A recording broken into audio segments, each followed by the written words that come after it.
berlangsung dan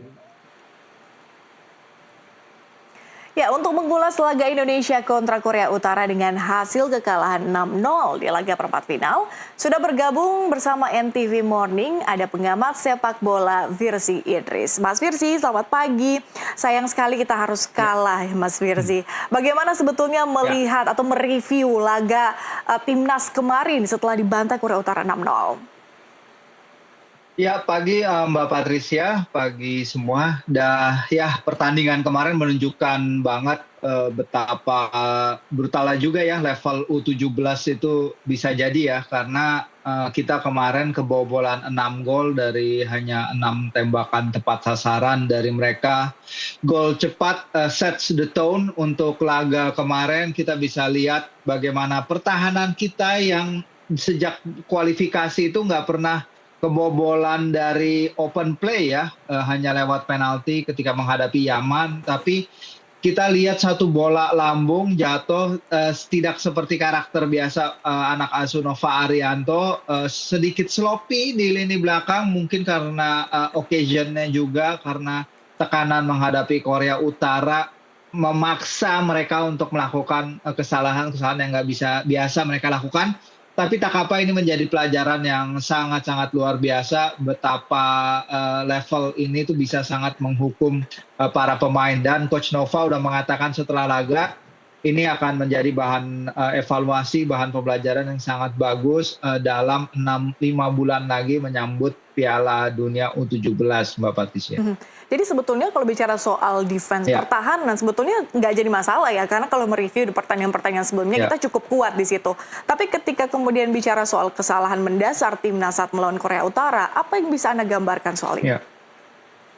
Ya, pastinya sekali kita terlihat kesulitannya dalam duel dengan para pemain mereka. Para pemain mereka terlihat besar sekali ya, sangat well developed untuk pemain U17, dan ini mungkin keunggulan para pemain Korea Utara, sistem pembinaan mereka dan juga sport science mereka ya, bisa jadi seperti itu karena mereka badannya tegap-tegap, badannya sudah sangat jadi, kapten mereka itu sangat luar biasa sekali fisiknya ya. Kalah duel, banyak pemain kita kalah duel. Misalnya Evandra Florasta ya, tanpa terlalu mengkritik individual ya. Cuman kalau kita lihat angka-angkanya para pemain yang jadi andalan kita, Evandra dia hanya melakukan 38% umpan sukses di paruh lapangan lawan.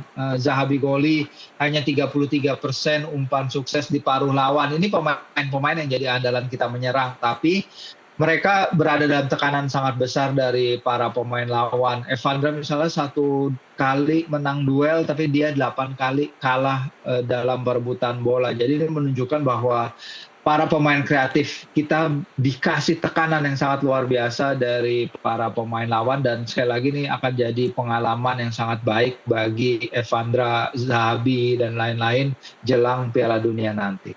Kalau kita soroti misalnya dari lini tengah Garuda Muda yang mungkin bisa kita simpulkan tidak Ya, berkutik saat melawan Korut kemarin, dan ya, juga jadi catatan bisa. Anda soal lini belakang yang nampaknya begitu rapuh gitu ya kalau Hmm, bisa kita gambarkan mungkin. Ya, Tapi apa sebetulnya catatan Anda mengenai taktik-taktik ini?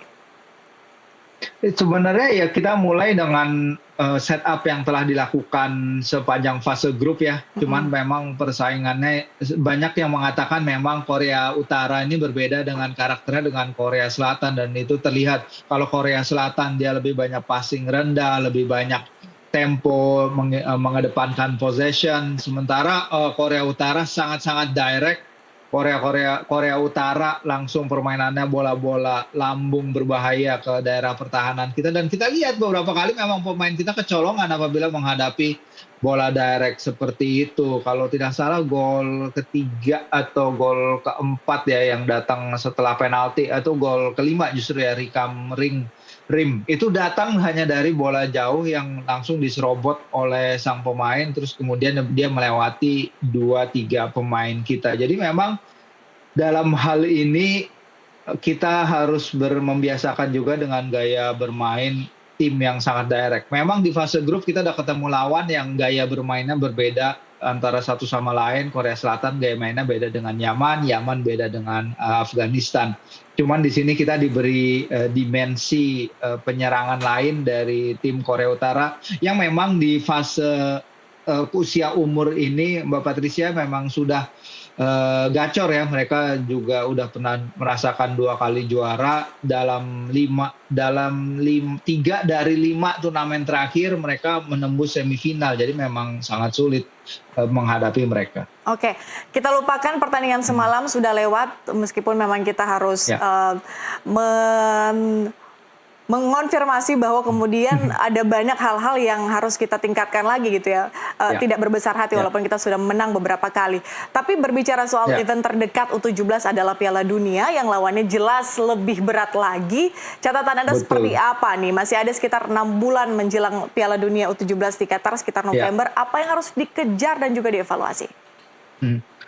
Ya, kalau memang Coach Nova mengatakan seusai laga ya bahwa mungkin persiapan harus lebih dari mental dan fisik, tapi juga skill para pemain ya, dalam artian teknik-teknik dasar mereka juga harus terus dipoles, terus kemudian bagaimana para pemain juga tidak boleh down apabila mereka kebobolan 1 gol, jangan sampai harus kebobolan lagi dalam waktu cepat. Itu juga penting, menjaga konsentrasi. Misalnya kalau kita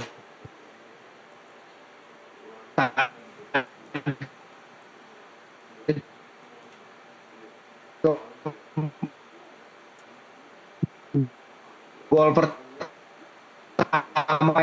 ini kan Mas Firsi, kami agak sedikit kesulitan mendengar suara Anda, agak putus-putus, Mas. Oke, baik. Baik, kami nampaknya mengalami gangguan komunikasi dengan Mas Firsi, tapi terima kasih Mas Firsi sudah bergabung di NTV Morning, kita jumpa di lain kesempatan.